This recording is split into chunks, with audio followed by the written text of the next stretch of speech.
দাও ব্যাগটা দাও, অফিসে যাই, দেরি হয়ে গেছে এমনি। এই শোনো, সোজা চলে যাইতেছে। তো কি করবো? ডাকতেছে কিছু মনে হইতেছে না? এতক্ষণ ঘরে ছিলাম, একটা কথা বলতে পারো নাই। এখন তুমি আমি অফিসে যাবো, এখন তুমি টাকাটা কি শুরু করছো? ডাকাটা কি করবো না? দরকার হইলে কি করবো? পিছু ডাক ডাকে কি হয়েছে বলো? মেজাজ কেন? আব্বা আইসে আজকে এক সপ্তাহের মধ্যে কি বাজার করছো? একটু গরুর মাংস আনে, গরুর মাংস না পারলে মুরগির মাংস আনে, ওইটা যদি না পারে একটু ভালো মাছ আনে, ওইটা না পারলে একটু ভালো সবজি তো আনে। তুমি কি আমার আব্বা আসছে দেখে কিছু হয়ে দাও না নাকি? সব বন্ধ করে দিছো। আচ্ছা, তোমার আব্বারে কি আমি না খাওয়াই রাখছি? তুমি না খাওয়াই রাখছো? তুমি রান্না বান্না করতেছো না, আমার ঘরে ভাত হইতেছে না, তরকারি হইতেছে না, ডাল রান্না করতেছো না, সবই তো রান্না করতেছো, সবই তো চলতেছে, তাহলে বারবার এত কথা বলো কেন? শুনো, আমার আব্বা কিন্তু এই বাসার মেহমান। হ্যাঁ, আমার আব্বা কিন্তু এই বাসায় থাকতে আসে নাই। তুমি যা মনে চায় তা দিয়েই খাওয়াবে। একটা সপ্তাহ ধরে আসছে, তুমি তো চাইলে একটু মুরগি আনতে পারতা। বলো। আরে বাবারে, মুরগির আমার হাতে টাকা থাকা লাগবে না? তুমি ইচ্ছা করে এগুলা করো। আমি কি বুঝি না? আমার আব্বা দেখে আজকে তোমার আব্বা হইলে ঠিকই সবই আসতো। আমি ইচ্ছা করে করি। হ্যাঁ। আজকে মাসের কয় তারিখ? এই টাইমে কি আমার পকেটে টাকা থাকে তুমি জানো না? ওইগুলো তো আমি দেখবো না। আমার আব্বা আসছে, তুমি কোনখান থেকে আইনা দিবা, কোনখান থেকে ব্যবস্থা করবো, ওগুলো তো আমার দেখার সময় নেই, আমি দেখবো না। এটা কি ধরনের কথা বলো তুমি? তুমি যদি আমারে না বুঝো তাহলে কে বুঝবো? তুমি তো আমার বউ। বউ মানে কি? তোমার আমি বুঝবো মানে? আজকে তোমার আব্বা তোমার আম্মা হইলে তো তুমি সব ঠিকই ব্যবস্থা করতা, ভিক্ষা করে হইলো আইনা খাওয়াইতা। তোমার ভিতরে এই যে এই সেন্সটা ভালোই কাজ করে। আমার বাবা মা যদি আসতো, আমার আত্মীয় স্বজন আসতো, আমি মনে করো ঋণ করে হইলো ওই আইনা তোমাদের খাওয়াইতাম, তাদের খাওয়াইতাম। এটাই তুমি বলতে চাইতেছো, তাই তো? হ্যাঁ, তুমি তো এটা করতাই। আজকে আমার আব্বা দেখে এরকম অবহেলিত, দাম নাই কোনো। আমি যে কয় টাকা বেতন পাই, কয় টাকা বেতন পাই আমি? আমার বেতন হয়েছে সীমিত। আমি মাসে বেতন পাই 30,000 টাকা। এই 12,000 টাকা আমার ঘর ভাড়া দিতে হয়, আমার নিজের অফিসে যাতায়াত আছে, সংসার খরচ আছে। আমি তো হিমশিম খেয়ে যাই, আমি প্রত্যেক মাসে ঋণ থাকি। তারপরেও তুমি বলো যে আমি তোমাদের জন্য কিচ্ছু করি না, তোমার বাপ পাইছে মানে আমি কি করুম? একটা কাজ করো, এই একটা বডি আনো, বডি এনে আমার কিডনি দুটা ফাড়ো, ফাইলা দেখো কেউ কিনে কিনা, ওই কিনলে এক কাছে বেচতে থাকো, তোমার আব্বারে বাজার কিনা খাওয়াইও। শুনো, তোমার এই অভাবের কথা শুনতে শুনতে শুনতে শুনতে আমি এই পর্যন্ত আসছি সংসার করতে করতে। আমার পক্ষে এত অভাব আর দেখা সম্ভব না। আর দেখো, সব বাদ। আব্বু আসছে, আব্বুর 50,000 টাকা দিয়ে দিতে হইব মার্কেটের জন্য, ওটা ব্যবস্থা করে নিয়ে এসো। কি কি করলো? কি বললো?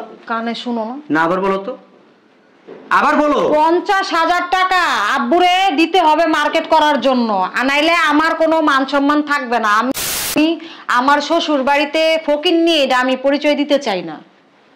আমি ফকিন্নি? তোমার আব্বা আম্মাকে, তোমার 14 গোষ্ঠী জানলো, আমার সমস্যা নাই। তুমি বললা তোমার আব্বারে 50,000 টাকা আমার ঈদের মার্কেট করতে দিতে হইব। হ্যাঁ, এটা তুমি কি বললো? তোমার বাপ আইছে, আমি 2,000 টাকা ভাঙিয়ে বাজার করতে পারি না, সেই ক্ষমতা আমার নাইকা। আর তুমি বলো তোমার আব্বার আমি 50,000 টাকা দেবো? ওইগুলো আমি জানি না। এটা তুমি কোনো কথা বললা? তুমি জানো না? তুমি না জানলে কে জানবো? কে জানবে তুমি না জানলে? সংসারের সম্পূর্ণ দায়িত্ব তোমার হাতে। এখন যদি তুমি আমার যদি বারবার এইভাবে ঠেলো, তাহলে লাভ হইব? হ্যাঁ, আমার দেওয়াল তো মনে করো ঠিক হয়ে গেছে গা। এখন তুমি ঠেলো তো, ঠেলো। যাবো আমি পিছনে, যাবো না তো, কারণ আটকে গেছি। আমার কি ভাষণ দেওয়া হয়েছে? উচিত কথা বললে ভাষণ হয়ে যায় গা। এটা ভাষণ? হ্যাঁ, তোমার সারা জীবন বড় অভাব থাকবো, অভাব দেখার সময় নেই। আমি যে সকালবেলা অফিসে যাই, সারাটা দিন আমি কিভাবে চলি তুমি জানো? আমার যদি 2 টাকার একটা বিস্কুট কিনা খাওয়ার যদি ক্ষমতা থাকে না, আমার পেটে খিদা থাকলো, আমি 1 গ্লাস পানি কিনা খাইতে পারি না। আমি ওই টাকা দিয়া আমি বাজার করে আনি ঘরে। এটা তোমার বোঝা উচিত। হ্যাঁ, তোমার বিয়ে করার পরে আমার চেহারার কি অবস্থা তুমি দেখছো? হ্যাঁ, শোনো, কি বললা তুমি? তোমার আমার জন্য মুখ টুক শুকায় যাইতেছে। আমি কি তোমার আইসা কি তোমার আড্ডি মাংস চাবাই চাবাই খাই? হ্যাঁ, আমি কি তোমারে টাকা খরচ করাইতে করাইতে ফকির বানাই ফেলছি? এমনই জীবনে করতেছি, এমনই। কিছু না আব্বা, তুমি শুকরিয়া আদায় করো যে তুমি আমার মতো এরকম একজন বউ পাইছো। তোমার মতো ফকির এরকম একটা মেড রিজার্ভ করে না। সমস্যা কি?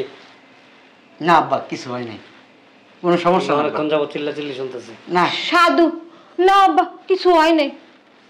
আব্বারে নাস্তা দাও না। ভদ্রতা থাকে। চাপ, অনেক সহ্য করছি, আর করবো না। কি সমস্যা কি? আব্বার ধরো, আব্বা কি মনে করবো? ফকির এটার পরিচয় দেওয়া উচিত। আচ্ছা, আমি ফকির মানলাম, আমি ফকির, আমি ছোট লোক, ফকির নি। আমার কোনো মনে করো যে কোনো ফ্যামিলির কোনো স্ট্যাটাস নাই, হয়েছে? তা আব্বার সামনে চুপ থাকো। কেন চুপ থাকবো? আব্বা কি মনে করবো? এতদিন অনেক ধৈর্য সহকারে সহ্য করছে, আর সম্ভব না। আব্বা খারাপ মনে করবে তো, মনে করবো আমরা অসুখী, এরকম মনে করবো। তো আমি কি সুখী? কোন দিকটা সুখী? কোন অ্যাঙ্গেলে সুখী? হ্যাঁ, 2 টাকা দামের বিস্কিট খাইতে গেলে যেই বেড়া 100 বার চিন্তা করে, এই বেড়ার সাথে কেউ সুখে থাকতে পারে না, এটা অসম্ভব। আমি সবকিছু তোমার জন্য চিন্তা করি। আমি চিন্তা করি আমি 2টা টাকা বাইরে নষ্ট করবো, ওই 2টা টাকা দিয়ে তোমার কিছু কিনা দিলে তুমি খুশি হবে। আমি তোমার খুশি রাখতে চাই, আমি তোমার ভালোবাসি। তুমি বুঝো না কেন এই কথাটা? ওরে বাবা রে, তুমি আমার ভালো রাখতে রাখতে রাখতে রাখতে আমি এক কাপড় পরি বছর একটা লাগায়া, এত ভালো আমি আছি। আমি তো চেষ্টা করি, বুঝো না কেন? বিশ্বাস করো, আমি আর তোমার সাথে ভালো থাকতে চাই না। তুমি কি চাও আমার বলো তো? আমি তোমার সাথে সংসার করব না। ঠিক আছে, তোমার আব্বা আছে এই জায়গায়, তুমি যদি সংসার না করতে চাও আর কিচ্ছু করার নেই। আমি আমার মনে করো রক্ত পানি করে তোমার যথেষ্ট ভালো রাখার চেষ্টা করি। এরপরেও যদি তুমি শুকরিয়া আদায় না করো আমার পক্ষে আর তুমি কখনোই চেষ্টা করো নাই। হ্যাঁ, তুমি যদি চেষ্টা করতা তাহলে অবশ্যই ভালো থাকতাম। আমি কেন চুরি বাটপারি করবো? হ্যাঁ। আমার কি চুরি বাটপারি করবো? চুরি বাটপারি করে তারপর আমি তোমার সংসার চালামু? হ্যাঁ। তোমার বিলাসিতার পিছনে আমি টাকা ভাঙবো? হ্যাঁ অবশ্যই, ওইটা করা লাগলে করবা না? বউকে ভালো রাখতে হইলে যা করা লাগবে তুমি তাই করবা। করবো না। এই দেখছেন, কিছু মনে করো না, আমি সব শুনছি। বর্তমান যুগে এরকম একটা সৎ নিষ্ঠাবান স্বামী পাওয়া ভাগ্যের ব্যাপার। তোর মতো কিছু মেয়ের আছে, বুঝছস? মানে স্বামী শত উপার্জন করুক, মানে অল্পতে খুশি না। তারা কি চায় জানোস?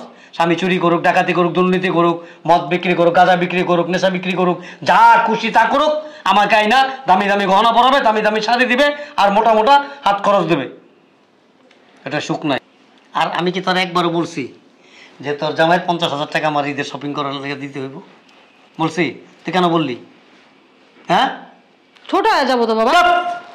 সভ্য কথাকার বিয়া। খাওয়া দাওয়ার ব্যাপারে কিছু বলছি আমি?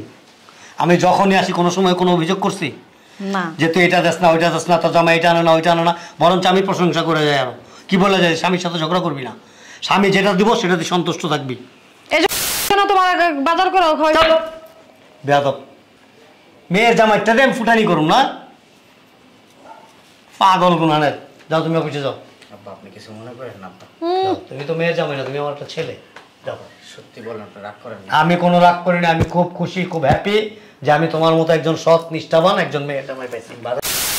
ওইসে নাকামি বন্ধ করেন। যাও করে, যাও করে। বাজার করে নিয়ে আসবো, সমস্যা নেই। কিচ্ছু লাগবে না, যাও। নেকা জানি কোথাকার। বেয়াদব।